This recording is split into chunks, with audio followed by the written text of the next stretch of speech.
there's actually no pollution or other sort of pathogens in the front of the room. And you might be able to hear a little better. Just saying, because y'all are all in the back. So if anybody wants to move up, so our poor Joy doesn't feel lonely up here. So today I have the tremendous, unexpected privilege of introducing Joe Kahne, who is our speaker today. Joe is a professor of education at Mills College, a former dean of Mills College, and he actually has lived to tell shows that there is life after a deanship and relative sanity. Joe did his work at Stanford University. I've had the privilege of knowing him, I'm trying to put a year on it, since 2000, where we were on the board of Circle together, and he's one of the most generous colleagues I have ever met. In addition to that guy in the meeting that everybody's talking around each other and who manages to intervene and say exactly what everybody was trying to say, but in a coherent and forward-thinking manner, and also tremendously diplomatic, which is a skill that I still need to work on. But in any case, his most recent project, he's been chair of the MacArthur Network on Youth and Participatory Politics, which is a bringing together of scholars from around the country. So again, speaking of diplomatic schools having to herd cats and a lot of big egos in a room across different disciplines to try to get them together in order to come up with a paradigm-shifting new way of thinking about participatory politics. Not that that's a high bar or anything. For their charge, they produced a number of reports. It's not only pretty, but also has a lot of good stuff in it. And they're still working on their second period of the grant, and I imagine only wonderful things will come out of it. And so this presentation is related to that work, and which, if folks are interested in any of the issues of youth and social media, you should go to their website and look at all of the different wonderful projects that have come out of this effort. That is a privilege to have Joe here. Thank you. No worries.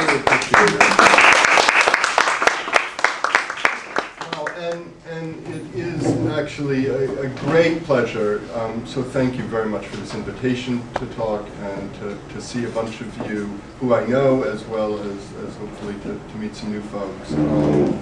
Great to have this opportunity. I have a sort of PowerPoint that I've been trying to bring together to summarize a bunch of the things we've been thinking about. There is some research in it from the survey that Lisa was speaking of that was done with Kathy Cohen at the University of Chicago and a group of researchers that I'll mention when I get there. So there are some sort of findings from that large-scale survey.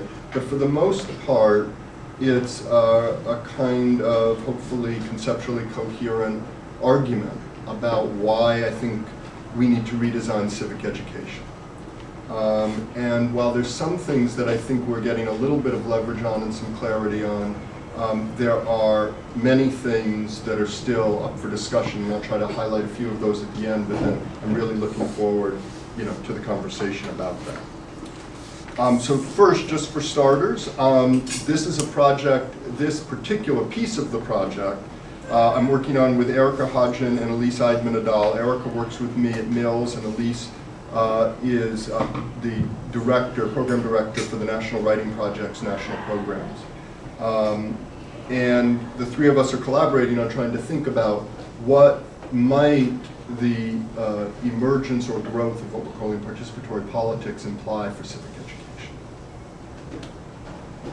education. In doing this work, we're drawing heavily on the work of the Youth and Participatory Politics Research Network, which, as Lisa mentioned, is funded by the MacArthur Foundation, and is a group of about 10 scholars at different institutions, as well as their research teams, collaborating for what, by the end of this, will be 8 years on looking at this notion of participatory politics and the ways youth engage with it from a wide variety of angles, not just at all in schools, in fact not even primarily in schools, but the part of work that I'll be talking about is largely in schools and youth organizations.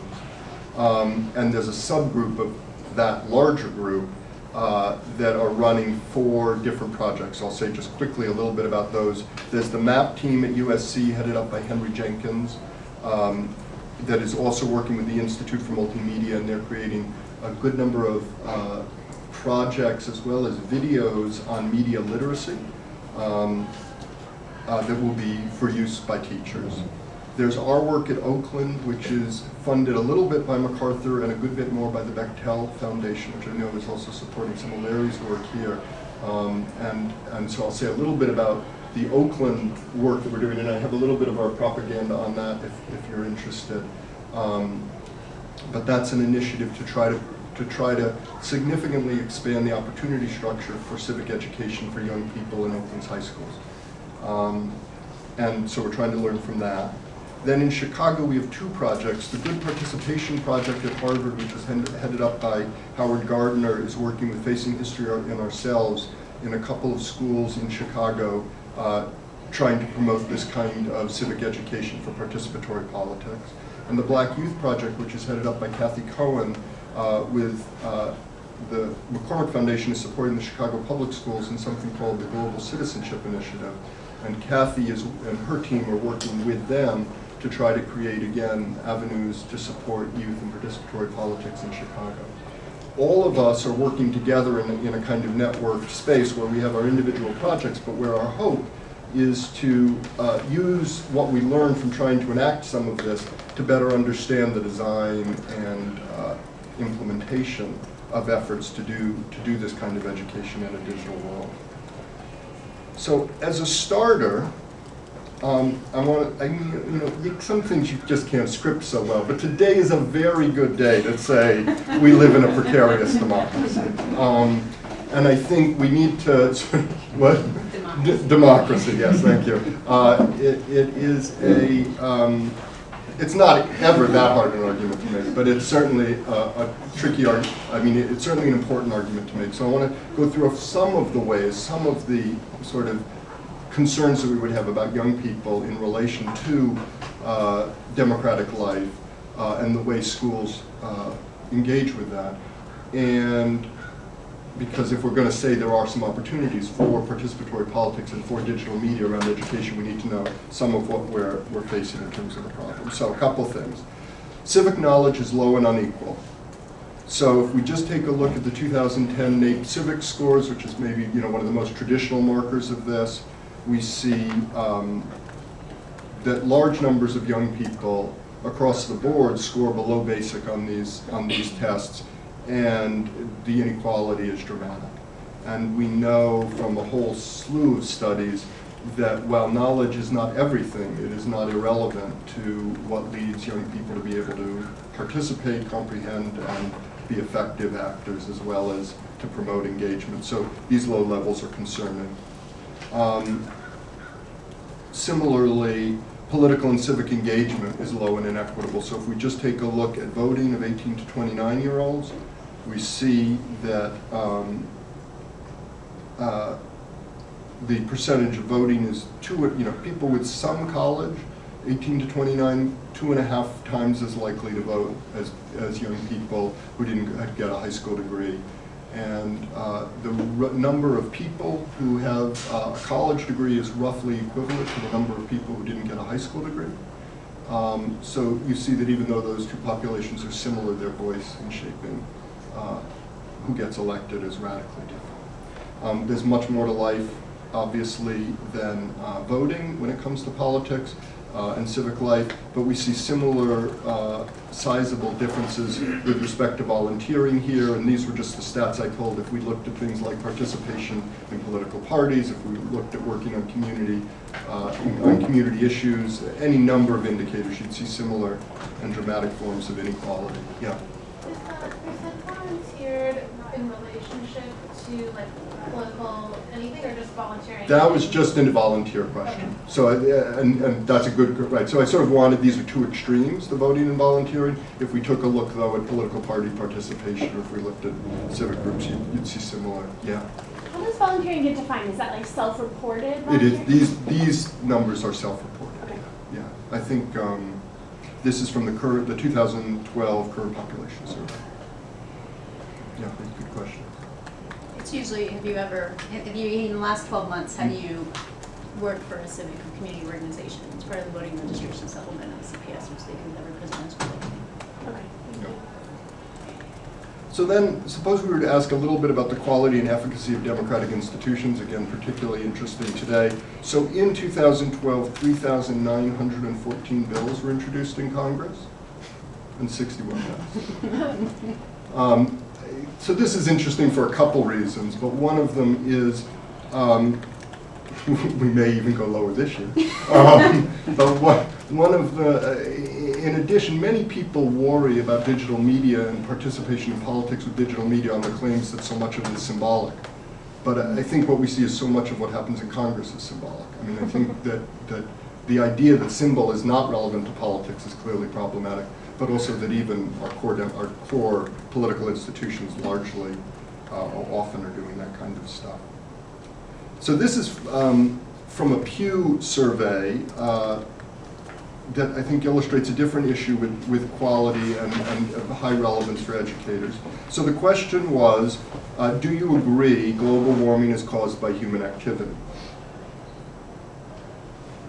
So this, in and of itself, is not that surprising. I mean, it is a question that should be a scientific question, not a political question, but it's not surprising that if you believed one of these things, you might be more likely to be a Democrat, and if you believed a different thing, you might find the Republican Party more compelling. So that distinction is not necessarily that surprising. Again, this is an interesting thing. It shows that if you have a college degree, the likelihood that you would agree with this statement, which is something that the scientific community has endorsed, increases. So people without a college degree are much less likely to agree. But this is the most interesting one, that if you have a college degree and you're a Republican, you're actually less likely to believe that global warming is caused by human activity than if you don't have a college degree. And I think, I'm not at all trying to imply that only Republicans tend to let their ideology drive their interpretation of science. But it certainly becomes a challenge for what at least one sort of normative vision of what we would like to have happen when it comes to figuring out issues of social import and the idea that what you're learning in college is in part learning to be more consistent with your ideology rather than focusing in on the science may be a major concern. So many people would look at stats like this, and they would do, and certainly I have in the past, looked at stats like this and make the following kinds of statements. First said, we've got a lot of problems with civic ed. We need to do more of the best practices of civic ed, and we need to do those more equitably. And I'm not against any of that. But I do want to argue here that in part what we have to do is something different, not just something more. Am I blocking the screen? Some people sort of looking around. Is that better? Can folks see it? So I want to try to argue that we need to do something different, but then that does raise a question. Do we really need to do something different? Have the digital media actually changed politics in ways or expanded opportunities within politics that are actually significant and significant for youth? And if they are, then in what ways is that true, and how might we want to change things?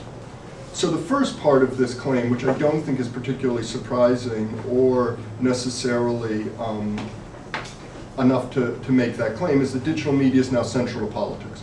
More money in presidential campaigns is now raised online than raised offline. Certainly people are mobilized at huge rates online. To an increasing degree, it's where people get their information, and it's where youth voice concerns. So for all these reasons, we know digital media is now central to politics, certainly in a way that it wasn't before.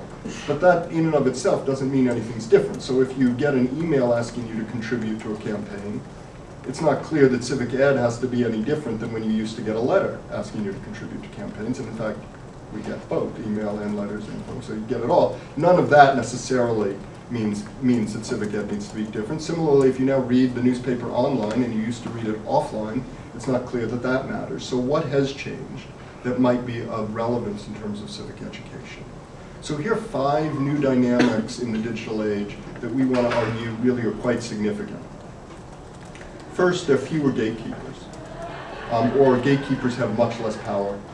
So where in the past people would largely get their news and information through platforms, newspapers, TV shows, etc., that were political parties that were controlled by elites and by institutions, those institutions have far less full control over what people see. They still have influence, but it's less dominant.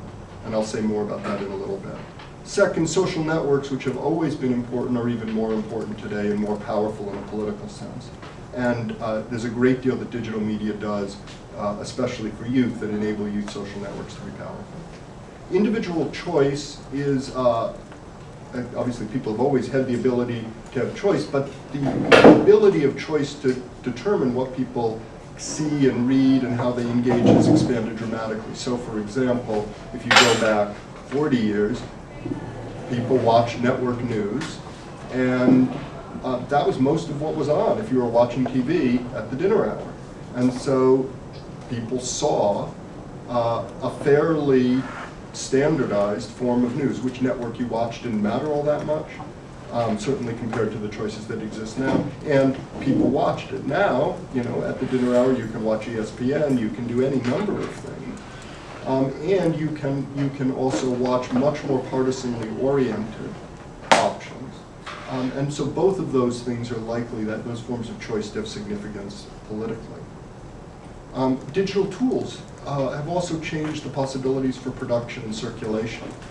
So where in the past, you know, people have always produced things, and you know, my mother at least has always photocopied articles and sent them to me when she thought I should read them. Digital tools make that dramatically easier, and that may have some significance in terms of empowerment. And finally, there's what Henry Jenkins and others would say an expanding participatory culture around digital life that enable young people to practice and enact a set of forms of engagement that in many respects mirror and may create pathways to forms of civic and political participation. So even whether they're doing this participatory culture around a hobby or around their interest in a video game, there may be some carryover there, and we need to study that. So those are the big dynamics that we think are key. And I'll give an example here of one kind of thing that comes out of that. So the Black Youth Project, which I mentioned before, is run by a bunch of people at the University of Chicago, and Kathy Cohen is the faculty member who organizes it. And they were very upset, as many people were, that while, you know, they certainly weren't upset that Obama was paying a lot of attention to what happened in Newtown and the shootings there, but they were upset that it was going on at the same time that the murder rate in Chicago was breaking record levels, and he wasn't talking about that at all. And then after, I think it's I'm not sure I'm saying her name right, Adia Pendleton, who was the young woman who had sung at the inauguration and was murdered the next week, actually just a few blocks from Obama's house. When that happened, they said, you know, this has just gone too far. You know, Obama needs to come to Chicago. And so they, you know, put up their petition, Bring Obama Home, on you know, change.org, and you know, they got 500-600 people signed up, and then they kept pushing it out, and they went to some activists they knew, but these are not people, you know, this was not the major institutions. These were still individuals who, you know, have networks, people follow them on Twitter, and all of a sudden it started to grow. And when it hit a couple thousand, they started getting a little bit of press. And as they started getting press, sort of interacting with mainstream institutions, they got more people. And so all of a sudden, then Kathy Cohen was getting interviewed by the Washington Post, she was getting on MSNBC, and I was actually with her at a meeting while some of this was going on, and Change.org decided this is a petition with possibility. And so once they decide that, they have a whole bunch of ways of pushing it out much more forcefully. So it went from, you know, 3,000 to 10,000 in one day, and then 30,000, and it was climbing fast. And then Michelle Obama, responding to this pressure, said, I'll come to Chicago. And they were getting a lot of pressure from the mainstream political institutions. This is embarrassing, Obama. We have a shot at gun control. If he talks about Chicago, that's not what people are going to want to hear. Newtown is much easier to sell it to the people whose votes we need for this. Stop it. And she was like, no, Obama should come to Chicago. So they kept going and kept rising. Finally, Obama said, I'm going to come to Chicago and speak. And he did come to Chicago and speak. And in introducing him, Rahm Emanuel, of course, had to say something. And he announced a new initiative, which I believe gave $50 million more than was planned for summer programming for youth in response to this issue. Now, did Obama coming to Chicago, well, certainly didn't pass gun control laws, but it's an example of how a group of people with no significant institutional backing in the sense of the Urban League or, one of the major anti-gun groups, was able to tap some of these affordances of digital media to actually enter into the mainstream political process in a powerful way. And there are obviously many examples of this. I want to share with you Martha's example. Martha Payne, because I think this will also illustrate some of the principles of what we're calling participatory politics. So Martha Payne, does anybody know about Martha? No. So she's British. She lives in a small town in England, and she was concerned about the quality of her school lunches. And so she started blogging about them. She's 9 years old. And she would, after each meal, she would take a picture of the lunch, and then she would blog about it, and she would rate it on what she called her foodometer. And sometimes she would say things like, lunch was good today, made me happy, and other times she would, say less positive things. And the school responded in, I suppose, a predictable way. Actually, the school board passed a law saying it was now not allowed for people to take photographs inside the school cafeteria. That was their solution. And they said it was because there were some inaccuracies in her blog, and also that it was making the cafeteria workers feel bad, as opposed to being concerned for the students who ate the food. But of course, as all of you know about the way politics works, that was the best thing that could happen to Martha, because then many more people started paying attention, and other kids from other schools started blogging about it and sending in their own blogs about their school lunches. And Jamie Oliver, the celebrity chef, tweeted about it. And in the end, 2 million people went to her website, and she raised over $62,000 for food, for subsidized lunches for kids who needed it.